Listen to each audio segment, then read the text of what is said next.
Hip-hop mogul Sean Diddy Combs was on the scene of one of the most high-profile rapper assassinations in history. If you're thinking someone should really make a documentary about his life, he's already beat you to it. It all goes back to one point. So I have a dream. A lot of times people see a dream. It made me appreciate life, and it made me want to do things for the greater good. What's the odds that you would do that in front of the camera? That's one of the moments where he forgot he was on tape. If I didn't say anything, you would interpret it as... In hip-hop, most beefs are kept subtle. A few slick lines in a record, a quiet phone call, and then the issue disappears behind the scenes. However, throughout the history of the genre, there have always been a few individuals you simply don't want to cross.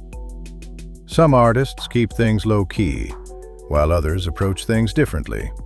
They turn feuds into public spectacles, throwing shade out in the open, as if it were a sport. These are the ones who don't just rap about beef, they live it.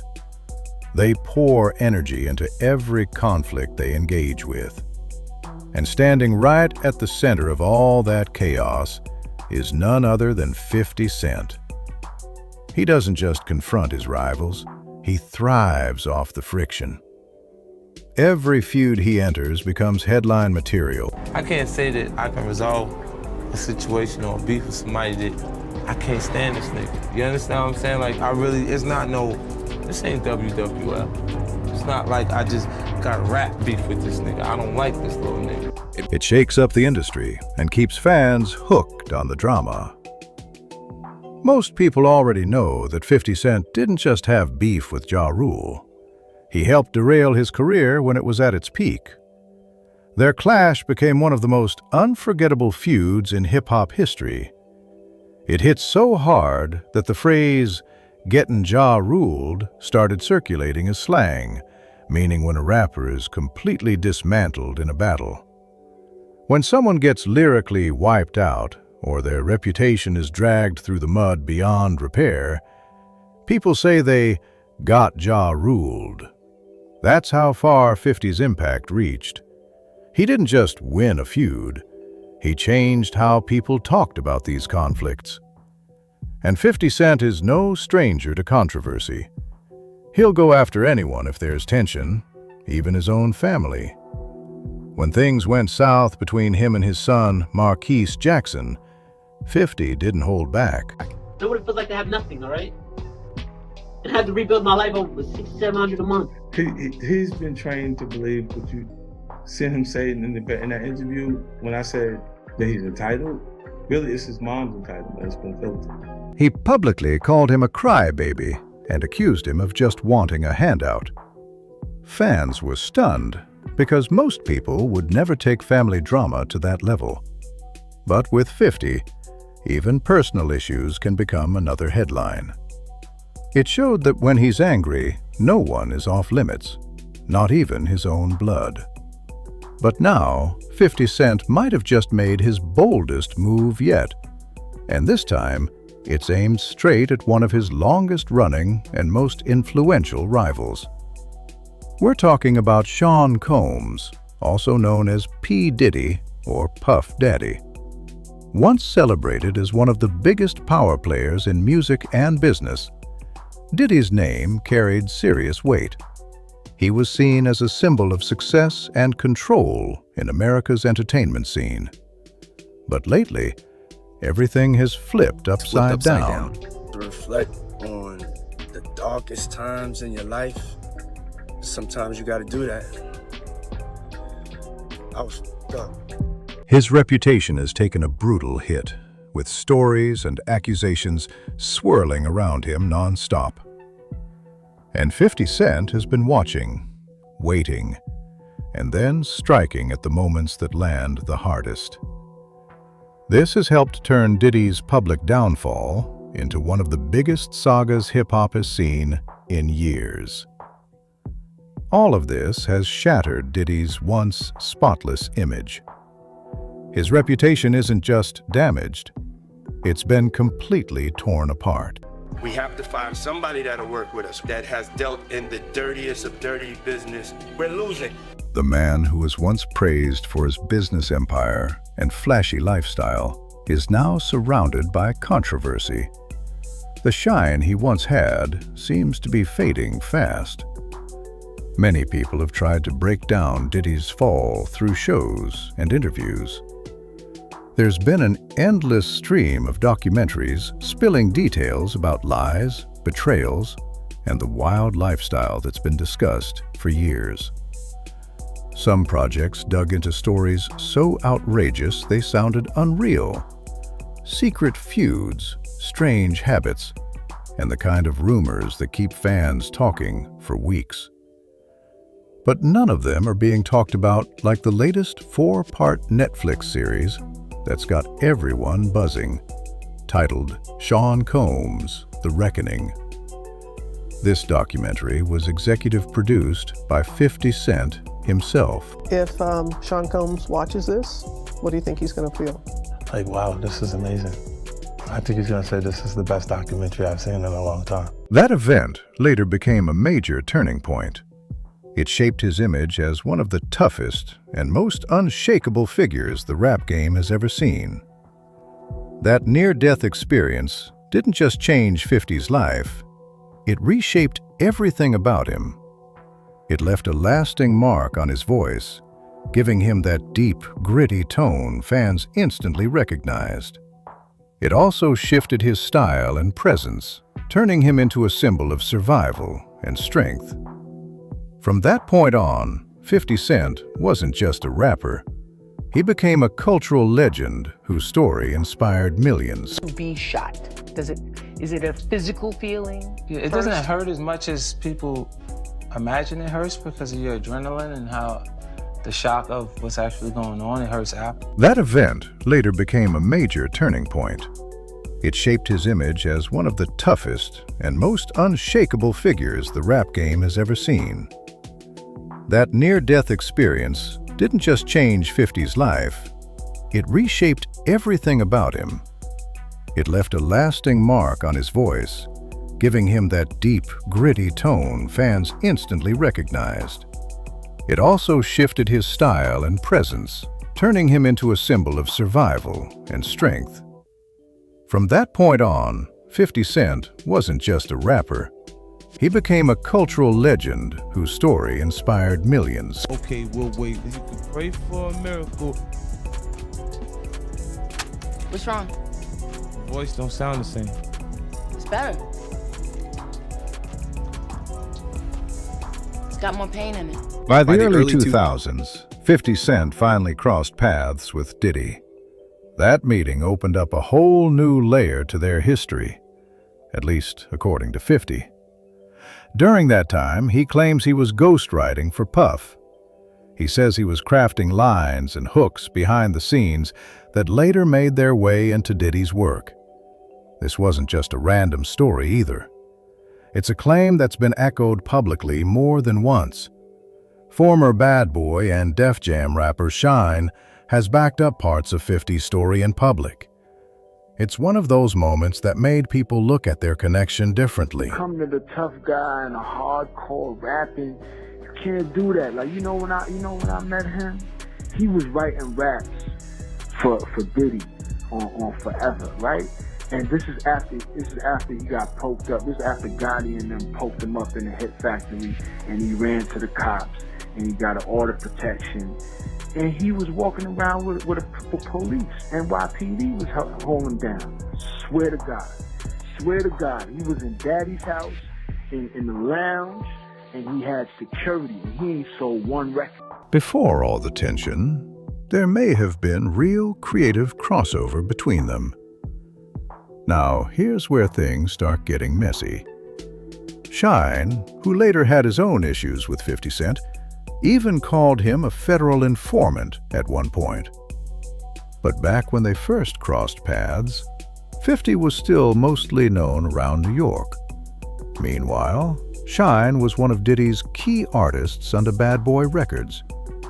According to 50, he wrote Diddy's verse on the track Let's Get It.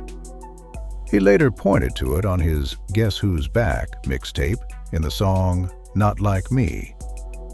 50 even dropped a slick line hinting at it, saying, "Hoes be like, "50, you so witty on the D like they heard I ghost wrote for P. Diddy." And he didn't stop there. Later that same year, 50 took another jab at Puff on the Bad Boys 2 soundtrack, ironically produced by Diddy himself, with the line, "I run the city and I don't dance around like Diddy." That line basically summed up where things stood at the time. Still playful, more tongue-in-cheek than serious. But everything started to shift when 50 began noticing what he described as strange behavior from Diddy. He later shared a story that, early in his career, Diddy once offered to take him shopping. It was a gesture that caught 50 off guard. He joked that it felt like something a guy would do for a woman he was trying to impress. He said something to me one time, a long time ago. At Chris Lighty's wedding, he told me to take me shopping. I looked at him like, what'd you just say? Let me move, man, before I do something. You're gonna make me mess up the wedding. Oh, that's a nice gesture. Let me get out. No, dude, take me. That's what a guy says to a girl. That moment left 50 questioning what Diddy's true intentions really were. It marked the start of a much weirder, deeper rift between them. 50 later joked that he saw the whole thing as Diddy trying to test the waters, like he was checking boundaries to see how far he could go. He compared it to Diddy dipping his toes in baby oil. It was a slick metaphor 50 used to suggest that Puff might have been watching how 50 would react to that unusual offer. It became one of those stories that kept the speculation alive, giving fans plenty to debate. Not long after 50's comments started making waves, Diddy finally responded. And of course, he did it in his signature confident style. Instead of getting heated, he brushed it off with humor and attitude, acting like the whole situation didn't faze him at all. If anything, that reaction only boosted the curiosity surrounding the tension between them. I asked 50 about that, and he said you did the same thing to him. You asked him to take him shopping. Yeah, I thought he needed some clothes. What? I'm a nice guy. Yo, why are you and 50? Hey, yo. Why y'all talking? I mean, y'all can't see it. No, we can't see Y'all can't it, see that he loves me? But see, You really, hold on, you really think that's hate? When you really break it down, you've been out here a long time. You know he loves me. I don't think he like. By the mid-2000s, 50 Cent wasn't just a rapper anymore. He had become a global phenomenon. His rise seemed unstoppable, dominating charts worldwide with hit after hit. At that point, people were treating him as one of the biggest forces in music. And it wasn't just about the songs. 50 was landing major endorsement deals and sponsorships, turning his name into a full-blown brand. From business moves to music dominance, he became one of the biggest stars on the planet. His influence stretched far beyond you guys hip-hop. know, without a doubt, I promote vitamin water the best. Vitamin water! None of those other guys would do that. It was clear that 50 Cent wasn't like most artists in the game. He was built differently. While many rappers focused solely on music, 50 had a sharp business mindset that set him apart from nearly everyone, except maybe Eminem, who shared a similar drive. 50 launched his own label, built a clothing line, and made investments that paid off big, even securing major shares in multiple companies. He wasn't just collecting checks from hit records, he was building an empire. Every move he made it clear that 50 wasn't just playing the rap game, he was trying to own it. It almost seemed like 50 had everything Diddy ever wanted: the fame, the power, and the respect, both in the streets and in the spotlight. Women saw him as a full-on sex symbol. The streets viewed him as a real one who had earned his stripes. That rare balance of toughness and charm made 50 feel untouchable. He was the kind of star who could dominate the charts while still keeping his street credibility intact. And for someone like Diddy, who always wanted to control both worlds, that had to sting, at least a little. He had a thing with wanting to be one, but not positioned to be one. street-wise, but positioned to be one industry-wise. And they call that a paper gangster. From being an intern to being on the cover of the Rolling Stone. There you are in your underwear. Look at that. Watching the documentary now, it's easy to see why people believe Diddy might have felt envy toward 50 Cent. Even though Diddy was already seen as one of the biggest moguls in the game, 50 had something money couldn't buy: that raw, magnetic presence. When 50 walked into a room, people noticed. He carried an aura that demanded respect without even saying a word. Diddy, on the other hand, had fame and fortune, but that natural street power combined with global influence was something he couldn't quite replicate. You can see how that might have rubbed him the wrong way. By 2005, 50 had cemented himself as a true heavyweight in the industry. His success wasn't only about his own records anymore. Both new and veteran artists wanted to sign with his label, G-Unit Records, hoping to be part of that movement. During an interview on The Howard Stern Show, 50 shared a wild story about a potential deal with rapper Mase. According to 50, Mase was ready to join G-Unit, but things fell apart quickly. When Diddy stepped in, 50 alleges that Diddy demanded $2 million just to release Mase from his Bad Boy Records contract. That price tag shut the deal down on the spot, and it became another moment that fueled the growing tension between 50 and Diddy inside the industry. What about this Sean P. Diddy Combs? You had a feud with him, but you made up, right? Yeah, me and Puff, we had issues over the Mase project. He had given him the go-ahead to go find a new opportunity. And when Mase first came to me, he didn't actually have the material that I was excited about, but I let him come with me on a tour. And he created some material that I was excited about. And when we came back with me and Puff to try and make the deal, he was being unreasonable. Wow. I think he felt like Mase was like the last piece to his legacy, considering Biggie's not there and the Locks is gone. And I never got paid what I was worth, and I never got the respect I was worth. So that this thing that I got for Puff is more like, you trying to keep me here, nigga. I'm not here. All my peers is up here. All my peers are bosses. When it's time, just like somebody raised somebody up, you know they did work with you, they go from your little man to maybe A&R to something else. He just kept trying to keep me right here, like he didn't want me to grow at anything. Now, you called Puff Daddy a soft nigga in one of your songs, N-I-G-G-A, in one of your songs, but you're sorry you did that now, huh? Well, I'm not sorry, because I meant it when I said it. After the Mase situation, things took a darker turn. The tone changed completely. I heard somebody yell, they shot at Biggie's car, and then I just jumped out of my car and I ran directly to his car, and all the doors were open.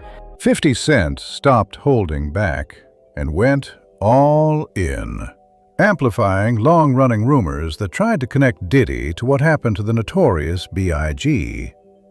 It was one of the boldest claims ever made in hip-hop, and it sent shockwaves through the culture. What made it even more chilling was that some people later argued that Diddy and Biggie might not have been as close behind the scenes as the public believed. From the outside, it looked like a tight brotherhood, but behind the curtain, their relationship may not have been as solid. 50's comments poured gasoline on that narrative, turning their conflict into something deeper and far more personal. In 2006, 50 dropped a track called The Bomb, and it was another moment where he proved he wasn't afraid to stir the pot. On that record, he kept his trademark boldness, throwing sharp lines and heavy energy that made fans instantly pay attention. Every verse felt like a clear signal, reminding everyone that 50 was still a force to be reckoned with in hip-hop. And to top it off, 50 added something extra at the end of the record that caught listeners off guard. He had a knack for ending songs with a punch, whether it was a bold statement, a hidden jab, or a subtle message aimed at someone specific. That outro made sure fans knew the track wasn't just music, it was a message. By this point, it was obvious 50 wanted nothing to do with Diddy or his image anymore. He distanced himself from the Diddy hype train and started calling him out in ways few people dared to. 50 stopped holding back and went all in, amplifying long-running rumors that try to connect Diddy to what happened to the notorious B.I.G. It was one of the boldest claims ever pushed in hip-hop, and it sent shockwaves through the culture. What made it even more chilling is that some people later argued Diddy and Biggie might not have been as close behind the scenes as the public believed. From the outside, it looked like a tight brotherhood. But behind the curtain, the relationship may not have been as solid. 50's comments poured gasoline on that narrative, pushing their conflict into something deeper and far more personal. In 2006, 50 dropped a track called The Bomb, and it was another moment where he proved he wasn't afraid to stir the pot. On that record, he kept his trademark boldness, throwing sharp lines and heavy energy that made fans instantly pay attention. Every verse felt like a clear signal. It reminded everyone 50 was still a force to be reckoned with in hip-hop. And to top it off, 50 added something extra at the end of the record that caught listeners off guard. He had a knack for ending songs with a punch, whether it was a bold statement, a hidden jab, or a subtle message aimed at someone specific. That outro made sure fans knew the track wasn't just music, it was a message.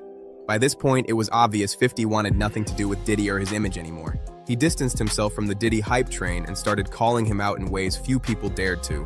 That's not really beef though, that's just competitive. Competitiveness. All right, so you and Diddy, you and Puff cool? No, I don't really rock with Okay, him. damn, all right, I didn't know what. Talking Evan Vodka, we talking Ciroc, side by side. Now we don't even say their name. Oh, We yeah, just talking okay. about Ciroc. Ciroc and Ciroc. Yes, yeah, just Ciroc. And if anything, you know when the bar runs out and it's Right. just like, well, what else do you? What's the last thing you have that nobody's buying?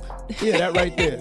50 Cent even went as far as suggesting that Diddy held some responsibility in Biggie's death, a rumor that had floated around the industry for years. He didn't sugarcoat his feelings either, making it clear he thought Diddy had been moving in strange ways long before most people caught on.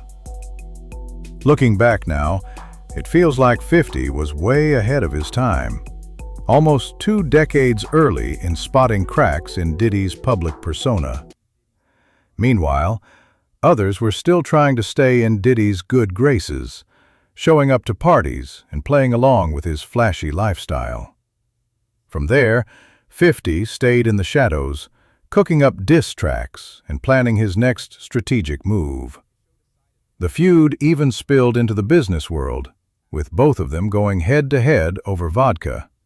Diddy pushed his famous Ciroc, trying to maintain his edge in the game, while 50 launched his own liquor brand, FN Vodka, stepping directly into Diddy's territory. And, of course, he couldn't resist throwing jabs while doing it.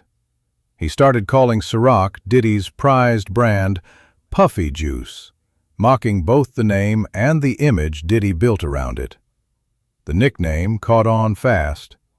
Fans repeated it all over social media, turning 50's joke into yet another viral moment in their long-running rivalry. 50 didn't stop at jokes either. He took it a step further. According to 50, he bragged that effin' was better because it was wheat-based, claiming it was smoother. At the same time, he kept mocking Diddy's brand, calling it Sir Puffy's Juice, and pointing out that it was grape-based. It was classic 50, turning a business rivalry into another loud chapter of his feud with Diddy. Now that the music battles, business rivalries, and even those so-called shopping sprees have been covered, it's time to dig into what many people believe is the real reason 50 keeps pressing Diddy, and why it feels personal. In recent years, Daphne Joy, real name Daphne VZ, became a major part of the story. She's a model and actress, and she also happens to be 50 Cent's ex-girlfriend and the mother of his youngest son, Sire Jackson. The two dated between 2011 and 2012, but the relationship ended shortly after Sire was born. Things between them weren't smooth.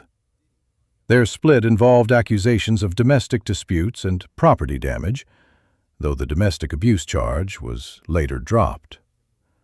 Fast forward nearly a decade, and in 2021, photos started surfacing of Daphne spending time with none other than Diddy on luxury getaways, and social media went into a frenzy.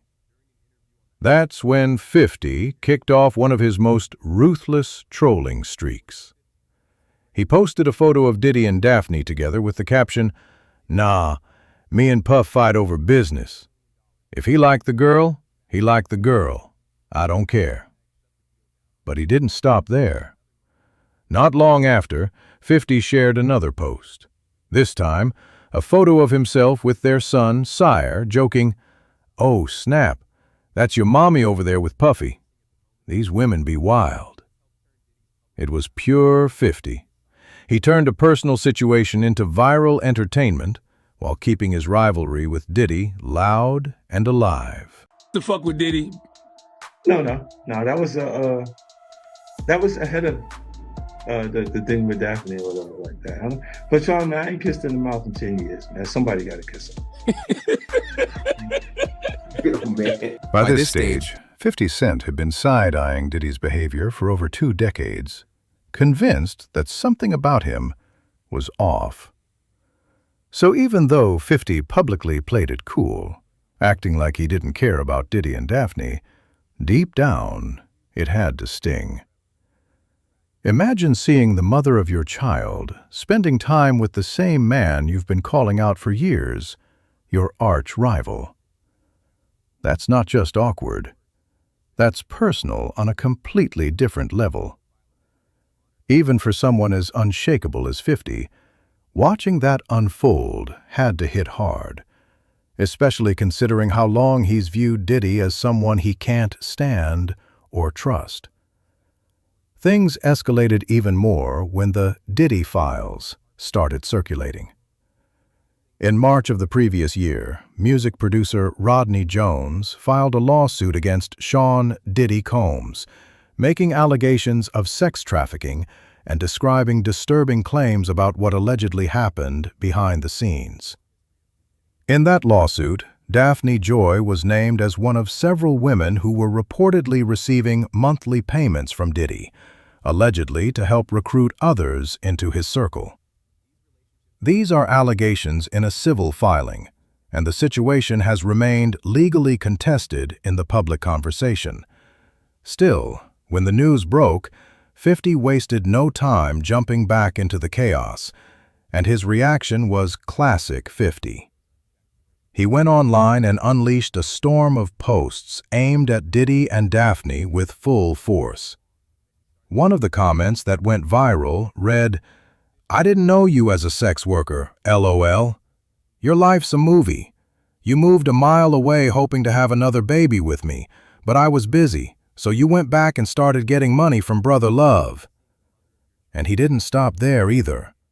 Shortly after, 50 appeared on stage with Nicki Minaj. At the end of his set, he took another public jab, using the moment to keep attention on Diddy's scandals and make it clear the feud wasn't cooling off anytime soon. While all of this was unfolding publicly, 50 decided to take things to court by filing for full custody of his son, Sire Jackson. In his filing, 50 claimed Daphne Joy had allegedly been involved in Diddy's so-called freak-offs, arguing it created an unsafe environment for their child. Daphne fired back immediately, calling his claims complete lies and strongly denying any connection to those allegations or any kind of illegal activity. This back and forth wasn't just about custody. It showed how personal the entire situation had become for 50. It wasn't only about old beef, business, or music anymore. It was about protecting his family while watching his longtime rival's empire buckle from the inside out. Many people believe this is exactly why 50 pushed even harder to bring Diddy's secrets into the light, pouring energy into creating and executive producing the Netflix documentary Sean Combs, The Reckoning. The project presents Diddy's alleged manipulative behavior, questionable power moves, and darker angles to a global audience. Through it all, 50's mission seemed clear. He didn't just want payback anymore. He wanted the world to see Diddy without the filters, without the glossy image, and with the most controversial parts put front and center.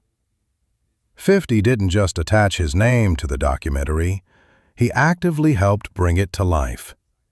Behind the scenes, he connected producers with key sources who might not have spoken out otherwise.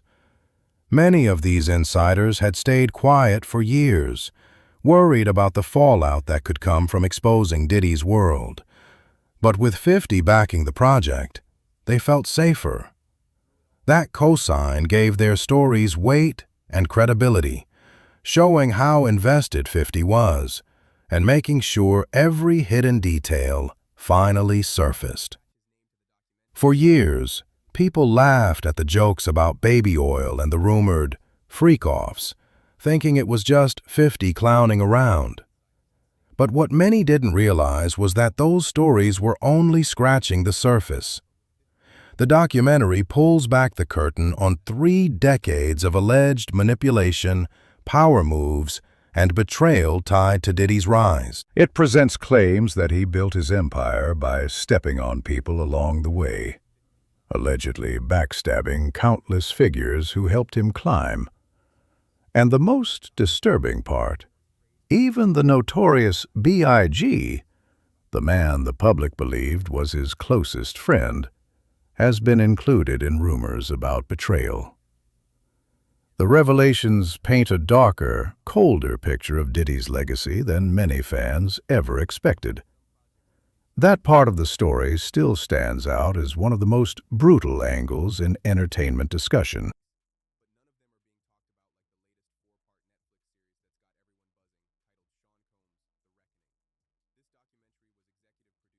Shady deals and backstabbing competitors are sadly nothing new.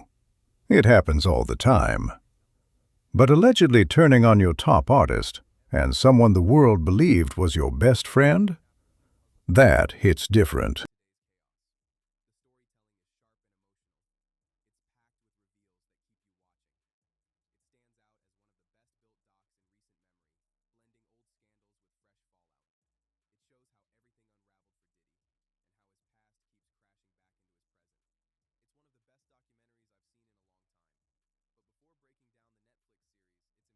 The idea that Diddy could have played a role in putting the notorious B.I.G. at risk, while later presenting himself as the grieving friend, smiling for cameras and dancing in music videos, is chilling to even consider.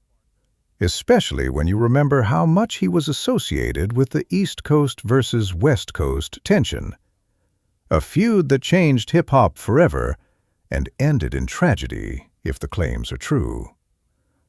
If any of it holds weight, it suggests the man many saw as a mogul and mentor may have had a darker connection to one of rap's most tragic chapters. And to make things even worse, it's been alleged that Biggie's funeral, the massive high-profile event meant to honor his legacy, was paid for out of Biggie's own estate. That detail stunned fans and insiders alike. If that's accurate, it says a lot about priorities at the time. Instead of looking like genuine love and respect for a fallen friend, it can come off like image management, as if he was making sure to look like the heartbroken hero in front of the world. It's the kind of thing that left people questioning whether the grief was real or just another performance for the cameras. In the documentary, 50 Cent also dives into another disturbing pattern. The idea that Diddy allegedly used women as tools of influence in both his personal and professional life. 50 connects the dots by pointing to a long history of Diddy getting involved with women linked to other powerful men, ex-girlfriends, baby mothers, even wives. At least according to 50's framing, It's not about love or attraction. He suggests it's about leverage. These relationships are portrayed as a way to show dominance and prove he could reach into anyone's world. It paints a bleak picture of someone obsessed with control and ego, more than real connection. And it adds another layer to the controversy that's followed his name for decades. Then there's the bigger theme the doc keeps circling back to. What happens when someone with power goes unchecked for an entire lifetime? The documentary frames it clearly.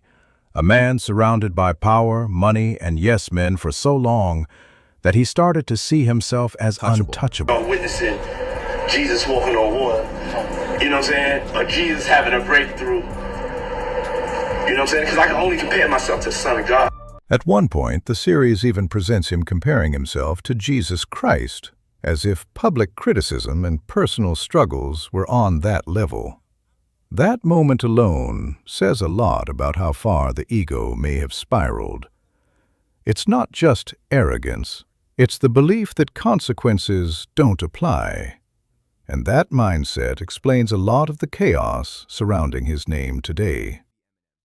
The documentary also presents a moment where, in the days leading up to his trial, he recorded himself believing he'd walk away free and get the last laugh. To date people who he knows previously dated someone. He has a baby by a woman that was dating Tupac. Wow. To add to it, but we had to cut it down so he could. For time. The story goes that he planned to shape the footage into his own version of events, a narrative that would let him step back into the spotlight and say, "See? I told you so." It's the kind of move that shows how deeply he believed in that untouchable image.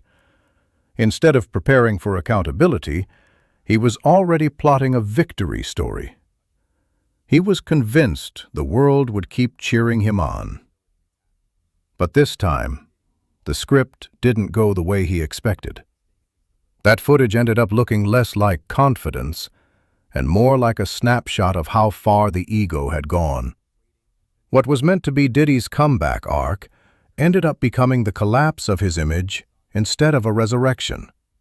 It turned into the reckoning, the brutal unraveling of what was left of his reputation. The series includes footage presented as part of his own redemption plan, and once that material hit the screen, the impact was immediate. It showed a side of him that left viewers stunned, cold, detached, and disturbingly self-absorbed. The documentary didn't just question his choices. It framed him as someone who spent decades building an empire through manipulation and control. If you haven't seen the 4-part Netflix series Sean Combs' The Reckoning yet, it's worth watching. Not because it tells you what to think, but because it lays out how power, image, and influence can stack up over decades and how fast that can flip when public pressure hits. And no matter where you land on the debate, one thing is hard to ignore. 50 Cent doesn't treat conflict like a moment. He treats it like a long game. He watches, he waits, and when the timing is right, he turns the spotlight into a weapon. Now here's the real question. Is 50 doing this because he genuinely wants accountability, or because he knows exactly how to capitalize when a giant starts wobbling? And if you watched the doc, what was the single moment that made you pause and think, this is bigger than music? Because in the next video, we're not just going deeper. We're laying out the timeline, the key turning points, and the quiet connections that keep showing up in the background, including a few names most people don't even realize are tied to the story. So, drop your take in the comments. Was this calculated or necessary? And if you want the next part, comment one word, reckoning. When I got the record deal, all I got cut short, so it's like he Jesus to me, you know what I'm saying? Because he just saved me. and it's real, and I go all out. Nah, I ain't saying none of that. I'm not Jesus. Fans are buying out Notorious B.I.G. or Big CDs as much as they can get him. In fact, another one is expected out later this month, but there is only one of his CDs left here. It made me appreciate life, and it made me want to do things for the greater good. How do you carry on this legacy? I wanted to make sure that this dream meant something at the end of the day.